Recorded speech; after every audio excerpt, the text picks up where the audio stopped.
Words Malayalam tarot റീഡിങ്ങിലേക്ക് സ്വാഗതം. ഇന്ന് നമ്മൾ റീഡ് ചെയ്യാൻ പോകുന്ന ടോപ്പിക് നിങ്ങളറിയാതെ ആ പേഴ്സൺ നിങ്ങൾക്ക് വേണ്ടി എടുക്കാൻ പോകുന്ന ആക്ഷൻ എന്താണെന്നുള്ളൊരു കാര്യമാണ്.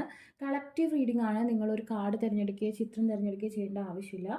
ജസ്റ്റ് നിങ്ങൾ ഇഷ്ടപ്പെടുന്ന വ്യക്തിയുടെ ആ ഒരു ഫേസ് മനസ്സിലേക്ക് കൊണ്ടുവരാം. 3 തവണ ആ പേഴ്സൻ്റെ പേര് പറയാം. ദെൻ നമുക്ക് റീഡിങ്ങിലേക്ക് പോവാം. വേറെ എന്തെങ്കിലും കാര്യത്തിൽ നിങ്ങൾ എൻഗേജ്ഡ് ആയിക്കൊണ്ടിരിക്കുകയാണെന്നുണ്ടെങ്കിൽ ഈ വീഡിയോ കാണരുത്. ഫ്രീ ആകുമ്പോൾ മാത്രം ഫുള്ളായിട്ട് കാണാൻ ശ്രമിക്കുക. ഇതൊരു മാനിഫെസ്റ്റേഷൻ കൂടിയായിരിക്കും. ഓക്കെ, ഈ വർഷത്തെ ആദ്യത്തെ റിലേഷൻഷിപ്പ് വീഡിയോ ആണ്.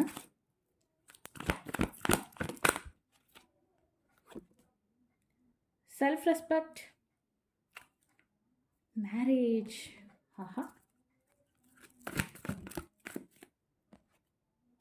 Patients, crying and depression, loyalty, gender roles, and the bottom romantic feelings. Okay, ആ പേഴ്സൺ നിങ്ങൾ വളരെയധികം സെൽഫ് റെസ്പെക്റ്റ് ഉള്ള വ്യക്തികളാണെന്ന് വിചാരിക്കുന്ന ഒരു സമയമാണ്. ഇപ്പോൾ നിങ്ങൾ നോ കോൺടാക്ട് റൂളൊക്കെ അപ്ലൈ ചെയ്യുന്ന വ്യക്തികളാണെങ്കിൽ അത് കണ്ടിന്യൂ ചെയ്യുക. എപ്പോഴും അങ്ങോട്ട് ചെന്നുള്ള അപ്രോച്ച്, അതായത് അങ്ങോട്ട് ചെന്ന് മെസ്സേജ് അയക്കുക, അങ്ങോട്ട് കാൾ ചെയ്യുക, ആ ഒരു രീതി മാറ്റി വെച്ചിട്ടുണ്ടെങ്കിൽ നിങ്ങളെ ആ പേഴ്സൺ ഇപ്പോൾ ഒരുപാട് റെസ്പെക്റ്റ് ചെയ്യുന്നുണ്ട്. നിങ്ങൾ വളരെ വില മതിക്കാൻ പറ്റാത്ത വ്യക്തികളാണെന്ന് ആ പേഴ്സൺ ചിന്തിക്കുന്നു. ആ പേഴ്സൺ സീക്രട്ട്ലി, അതായത് നിങ്ങളറിയാതെ ആ പേഴ്സൺ നിങ്ങളുടെ റിലേഷൻഷിപ്പിന് വേണ്ടി പ്ലാൻ ചെയ്യുന്നത് നിങ്ങൾ തമ്മിലുള്ള വെഡ്ഡിങ് ആണ്.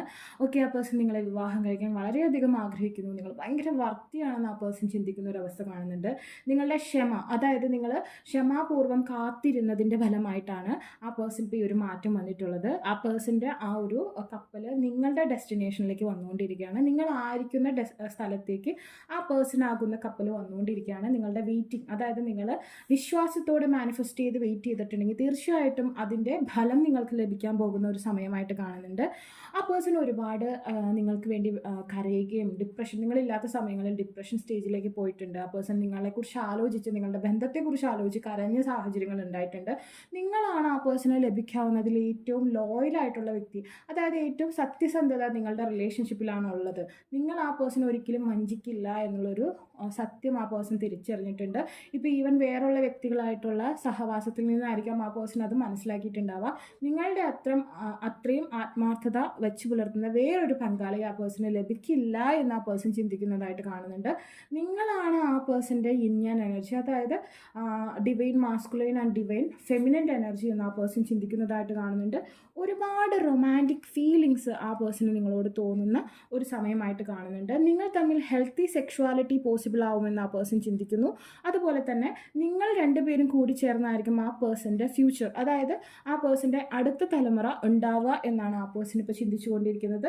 ഓക്കെ, തീർച്ചയായും നിങ്ങളിലൂടെ ആ പേഴ്സൻ്റെ സന്തതി പരമ്പരകൾ നിലനിൽക്കണമെന്ന് ആ പേഴ്സൺ ആഗ്രഹിക്കുന്നൊരവസ്ഥ.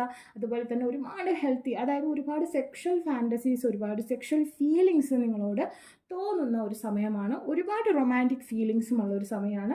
വളരെ ഗ്രേറ്റ് ആയിട്ടുള്ള ഒരു ഫോർച്യൂണാണ് 2025 തുടക്കത്തിൽ തന്നെ നിങ്ങൾക്ക് ലഭിച്ചിട്ടുള്ളത്. ഞാൻ പറഞ്ഞിട്ടുണ്ട്, സ്നേക്ക് ഇയർ ആണ്. സോ സ്നേക്സ് എന്ന് പറയുമ്പോൾ തന്നെ അവർ ഇണയോട് വളരെയധികം ആത്മാർത്ഥത വെച്ച് പുലർത്തുന്ന ഒരു സ്പീഷീസ് ആണ് അല്ലേ. സോ ആ ഒരു എനർജി പ്രകാരം നിങ്ങൾക്ക് നല്ലൊരു സെക്ഷൽ ലൈഫ്, അതായത് നല്ലൊരു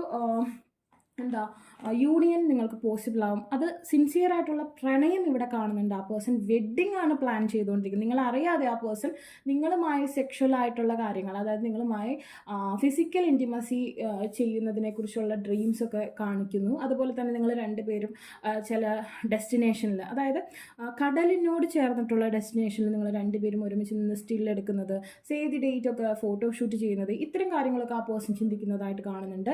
നിങ്ങളുമായി കുട്ടികളെ ആ പേഴ്സൺ പ്ലാൻ ചെയ്യുന്നതായിട്ട് കാണുന്നുണ്ട്. മാരേജ് കാണുന്നുണ്ട്. ഓക്കെ, ഇത് വളരെയധികം ഗ്രേറ്റ് ആയിട്ടുള്ളൊരു റീഡിംഗ് ആയിട്ടാണ് എനിക്ക് ഫീൽ ചെയ്യുന്നത്. നല്ല ഒരു ഫ്യൂച്ചറാണ് ആ പേഴ്സൺ ഇപ്പോൾ നിങ്ങളെക്കുറിച്ച് ചിന്തിച്ചുകൊണ്ടിരിക്കുന്നത്. നിങ്ങളാണ് ആ പേഴ്സൻ്റെ ലോയലായിട്ടുള്ള വ്യക്തി എന്ന് കാണുന്നു. ഓക്കെ, തീർച്ചയായും ആ പേഴ്സണിൽ നിന്ന് ആ ഒരു പ്രണയം എക്സ്പ്രസ് ആയി വരുന്നതായിട്ട്, അതായത് ആ പേഴ്സൺ ഹൈഡ് ചെയ്തിരിക്കുന്നുണ്ടെങ്കിൽ തീർച്ചയായും എത്രയും പെട്ടെന്ന് തന്നെ ആ പേഴ്സൺ അത് പ്രകടിപ്പിക്കുന്ന ഒരവസ്ഥ കാണുന്നുണ്ട്. അതുപോലെ മെഡിറ്റേഷൻ്റെ ആവശ്യകത കാണുന്നു. നിങ്ങൾ തമ്മിലുള്ള ബേസ്മെൻറ്റ്, പ്ലേസ്മെൻറ്റ് അത് നല്ല രീതിയിൽ തന്നെ വന്നു.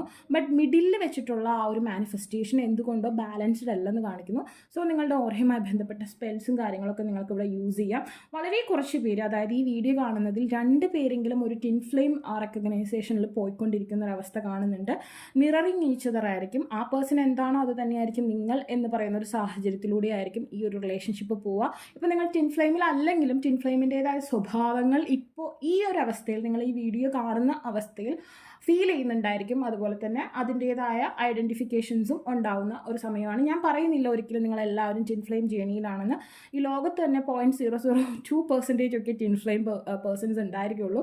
സോ ഇവിടെ ഒരു ടിൻ ഫ്ലെയിമിൻ്റേതായ അവസ്ഥകൾ ഈ ഒരു അവസ്ഥയിൽ 2025 അല്ലെങ്കിൽ ഈ വീഡിയോ നിങ്ങൾ കാണുന്ന സമയത്ത് നിങ്ങൾക്ക് ഫീൽ ചെയ്യും. അല്ലെങ്കിൽ അതിൻ്റേതായ ഫേവർ, അതായത് അതിൻ്റേതായ ലാഭങ്ങൾ നിങ്ങളുടെ റിലേഷൻഷിപ്പിൽ ലഭിക്കുന്ന ഒരു സമയമായിട്ട് ഇവിടെ കാണുന്നുണ്ട്. അതുപോലെ തന്നെ മധ്യത്തിലുള്ള ഈ ഒരു ബാലൻസിങ് കുറവുണ്ട്. നിങ്ങളുടെ ബന്ധത്തിൻ്റെ സ്റ്റാർട്ടിങ് ഓക്കെയാണ്, നടുവിൽ വെച്ചൊരു ബാലൻസ് കുറവ് വന്നിട്ടുണ്ട്. അത് ലോകത്തുള്ള എല്ലാ റിലേഷൻഷിപ്പിനും സെക്കൻഡ് സ്റ്റേജിൽ കുറച്ച് പ്രശ്നങ്ങൾ ഉണ്ടാവും. അതിനെ നിങ്ങൾ ഓവർകം ചെയ്യുകയാണെങ്കിൽ തീർച്ചയായും ബാക്കിയുള്ളത് ബാലൻസായി പൊക്കോളും. മിക്കവാറും എല്ലാവരും ഈ സെക്കൻഡ് സ്റ്റേജിലാണ് പിരിഞ്ഞു പോകുന്നത്. സോ കറൻ്റ്ലി നിങ്ങൾക്ക് ഈ 2 സൈഡിലുമുള്ള ഒരു ബാലൻസിന് വേണ്ടി മാനിഫെസ്റ്റേഷൻസ് യൂസ് ചെയ്യാം. വളരെ സിമ്പിളായിട്ട് നിങ്ങളുടെ റിലേഷൻഷിപ്പ് നല്ല രീതിയിൽ മുന്നോട്ട് പോകുന്ന ഒരു സമയം, ഒരു അവസരം വന്നിരിക്കുന്നതായിട്ട് കാണുന്നുണ്ട്.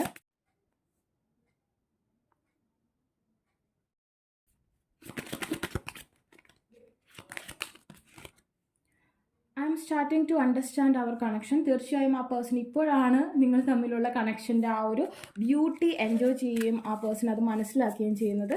Okay, I want to feel that way again. നിങ്ങൾ തമ്മിൽ എന്തെങ്കിലും തരത്തിലുള്ള നോ കോണ്ടാക്ട് അല്ലെങ്കിൽ ബ്രേക്കപ്പ് സിറ്റുവേഷൻ ഉണ്ടെങ്കിൽ വീണ്ടും പഴയ ആ ഒരു ബ്യൂട്ടിഫുൾ ആയിട്ടുള്ള ജേർണി വീണ്ടും ആഗ്രഹിക്കുന്നു ആ പേഴ്സൺ. വീണ്ടും അതൊന്നേന്ന് സ്റ്റാർട്ട് ചെയ്യണമെന്ന് ആ പേഴ്സൺ ആഗ്രഹിക്കുന്ന ഒരവസ്ഥ കാണുന്നുണ്ട്. It was my fault but I blamed you. മുമ്പ് എപ്പോഴോ എന്തോ തെറ്റി പേഴ്സൺ ചെയ്തിട്ട് നിങ്ങൾ പഴിചാരിയ ഒരു അവസ്ഥ ആ പേഴ്സൺ ഓർക്കുന്നുണ്ട്. അതിൽ ആ പേഴ്സൺ റിഗ്രറ്റ് ചെയ്യുന്നുണ്ട്. I know I messed up everything. Okay, ഒരുപക്ഷെ നിങ്ങളില്ലാത്ത സമയത്തായിരിക്കും ആ പേഴ്സണ് മനസ്സിലായിട്ടുണ്ടാവുക ആ പേഴ്സൻ്റെ ലൈഫിൽ ഏറ്റവും ബ്യൂട്ടിഫുൾ ആയിട്ടുള്ള അവസ്ഥകളാണ് ആ പേഴ്സണ് മിസ്സായി പോയതെന്ന്. Okay, it's A great reading. അപ്പം നിങ്ങളെല്ലാവരും മാനിഫെസ്റ്റേഷൻസും ഒക്കെ ചെയ്യുക. 2000 ഈ ഒരു മാസം ഓക്കെ നിങ്ങൾക്ക് വളരെ ബ്യൂട്ടിഫുൾ ആയിട്ടുള്ളൊരു റിക്കൺസിലേഷനും ലവ് ജേണിയും ഉണ്ടായിരിക്കുന്നതാണ്. Take care, bye. ആർക്കെങ്കിലും പേഴ്സണൽ റീഡിങ് ആവശ്യമായിട്ടുണ്ടെങ്കിൽ ഡിസ്ക്രിപ്ഷൻ ബോക്സിൽ ഇൻസ്റ്റാഗ്രാമിൻ്റെ വാട്സപ്പിൽ ലിങ്ക് കൊടുക്കണം. Take care, by.